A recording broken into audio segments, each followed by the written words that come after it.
First impressions. Hi, this is Jim Endicott with Distinction Communication. And those first presentation impressions of you, well, they may be happening much more quickly than you ever imagined.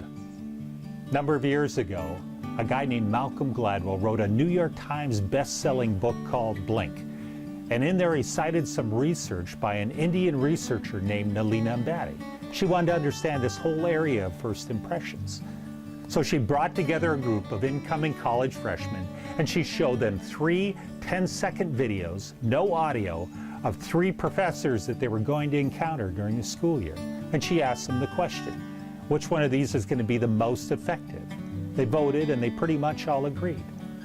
Then she brought in another group of college freshmen, showed them 3 5-second videos, no audio, of the same 3 professors, and asked them the same question. And they pretty much agreed with the first group. But the crazy part of this research happened at the end of the school year when she brought in those college freshmen and she said, so which one was the most effective professor this year? And they all pretty much agreed with her assessment in the beginning of the year. There are a couple things we should take away from this.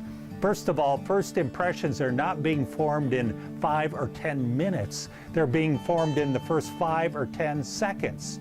And the second thing is that those impressions, they're very highly accurate. So what are your audience's first impressions of you as a presenter? Is their first impression you fumbling around with your cords and cables because you happen to get there a little bit late? Or maybe you're making some last-minute finishing touches to your PowerPoint presentation. Or maybe you're the one who's kind of walking back and forth in front of the room, kind of thinking about, how am I going to start this presentation? Well, I'd like to give you 3 key ideas for forming the right kinds of first impressions. Here's the first point. You're not invisible. Before you begin your presentation, people are watching you from the moment they walk in the door. So get there early, get set up, and test all your technology in your PowerPoint before they ever walk in the door. Then as people are arriving, you can spend your time greeting and engaging them. The second point, keep your introductions brief and use them to build bridges to your audience.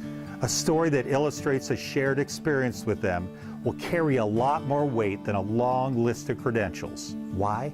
Because they need to trust you before they can trust what you have to say.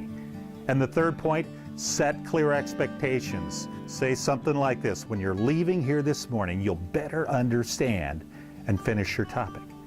And deliver on the promises that you just made, especially in your final closing summary slide.